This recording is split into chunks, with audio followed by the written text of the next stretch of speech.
राह में उनसे मुलाकात हो गई, जिससे डरते थे वही बात हो गई। धत तेरे की। नमस्कार, स्वागत है आपका हमारे इस YouTube चैनल पर। मैं मुनमुन श्रीवास्तव आपका हार्दिक अभिनंदन करता हूं। आज दिन भर आप सभी ये जानना चाहते थे कि इस बार जो है वो दिल्ली विश्वविद्यालय के मिड एंट्री में कितने जो है वो कैंडिडेट्स ने पार्टिसिपेट किया हुआ। इसके अलावा कई ऐसी भी जानकारी आप लोग चाह रहे थे जो जानकारी जो है फ़िलहाल नहीं दी गई है और शायद वो अभी मिलेगी भी नहीं। वो जानकारी है cut off related. Cut off को लेकर पहले ही जो है वो साफ कर दिया गया है कि इस राउंड में जो है कट ऑफ है वो सभी राउंड से बिल्कुल। उस लाइन को फिर से पढ़ देता हूँ। क्यों? क्योंकि शायद अभी भी नोटिस आप नहीं पढ़ रहे हैं। Third round will have no relationship with those of the earlier rounds. No grievances in this regard will be entertained. भाई ना तो ग्रीवांस एंटरटेन होगा और ना ही कोई सिमिलरिटी होगी उससे। और जहाँ से बात शुरू की थी वो यही है कि जिससे डरते थे वही बात हो गई। यह बात यह है कि मिड एंट्री में इस बार बहुत उछाल देखने को मिला। मैंने आपको कहा था, लास्ट वीडियो जाके देखिए, कि जैसे ही धुंध छटी थी और कन्फ्यूजन जो था कि मिड एंट्री में कौन पार्टिसिपेट कर सकता है और कौन नहीं कर सकता है, और जो प्रेफरेंसेस जो एडिट करने का जो मौका दिया गया था वो सचमुच एक गेम चेंजर साबित हुआ। और ये गेम चेंजर साबित हुआ और अप्लाई करने वालों की संख्या बढ़ गई। अब सवाल यहीं से शुरू हो जाता है कि आखिर जो है वो इससे क्या होगा। क्या कट ऑफ और शूटअप होगी पिछले राउंड्स के मुकाबले, और या फिर जो है वो कट ऑफ में बहुत अधिक अंतर नहीं पड़ने वाला। तो सवाल एक ये है कि आखिर ये उछाल आया क्यों, जबकि अभी बीएचयू की सेकेंड कट ऑफ लिस्ट आ चुकी है।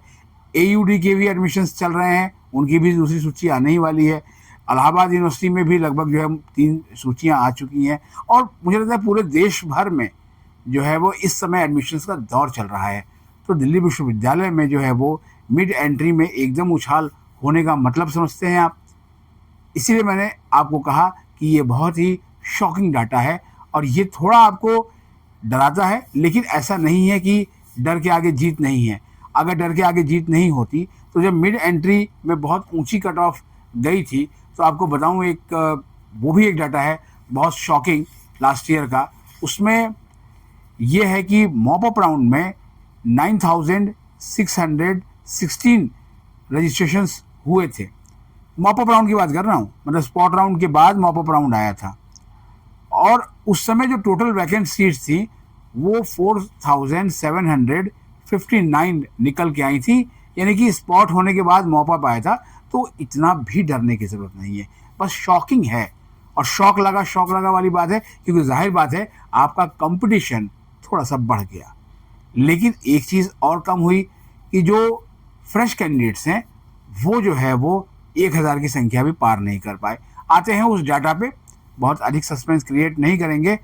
इस बार जो total candidates who change their preferences, इनकी संख्या है 32,213।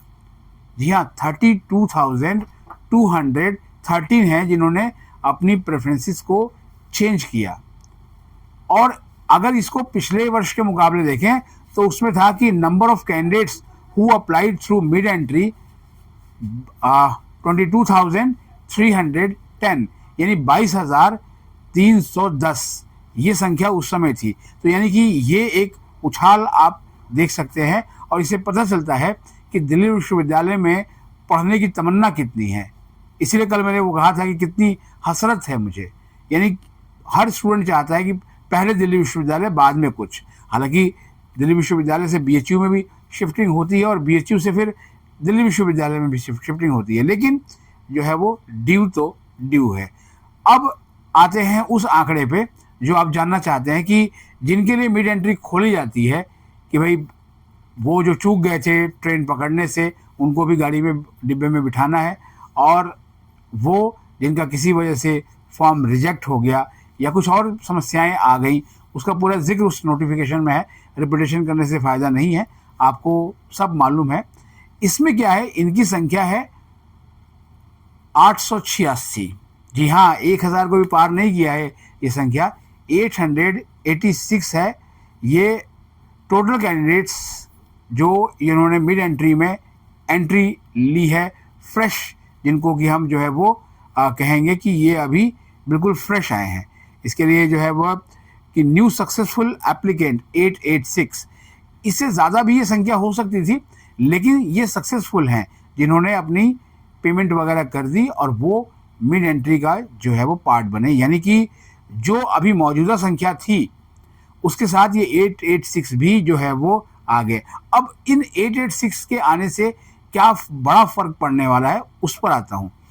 जब लास्ट ईयर हमने देखा कि मिड एंट्री के बाद कट ऑफ ऊंची चली गई, और आपको पता भी होगा कि जो पंक्तियां हमने बोली थी जो बाद में वायरल हुई कि दिल दुखा है लेकिन टूटा तो नहीं है और उम्मीद का दामन छूटा तो नहीं है, तो वो यही है कि उस समय भी कट ऑफ ऊंची गई और लगा कि बस अब सब कुछ यहीं खत्म हो गया। अब इन 886 सक्सेसफुल कैंडिडेट्स में जाहिर बात है आए हैं, इसमें वो लोग भी शामिल हैं जिनकी क्लास 12 में जो है वो कंपार्टमेंट आई थी, और कंपार्टमेंट वालों को कहा भी गया था कि मिड एंट्री में वो आ सकते हैं। और इसीलिए आप देखेंगे कि जिस दिन कंपार्टमेंट का जो है वो रिजल्ट आया और उसी दिन से जो है वो मिड एंट्री की भी प्रक्रिया शुरू हुई, तो कंपार्टमेंट वाले भी केसेस जो है वो इसमें शामिल हुए हैं। अब इस 886 में वैसे कैंडिडेट्स भी होंगे जो जाहिर बात है कि जिनको कि बीकॉम करना होगा, क्योंकि अभी तक हमने जो ट्रेंड देखा उसमें यही है कि जो वैकेंट सीट अभी पीछे आई थी उसमें कॉमर्स की ही सीटें जो है वो कम है, उसके बाद जो है वो ह्यूमैनिटीज़ की थोड़ी सी उससे ज़्यादा, और साइंस कोर्सेज में उससे ज़्यादा सीटें जो है वो खाली हैं। यानी कि साइंस को लेकर बहुत ज़्यादा चिंता का जो है वो सबब नहीं है कि साइंस का क्या होगा। इस साल जो है एक और बड़ा ट्रेंड देखने को मिला, जैसे कि बीएससी ऑनर्स जोलॉजी ये टॉप 5 कोर्सेज में शामिल रहा।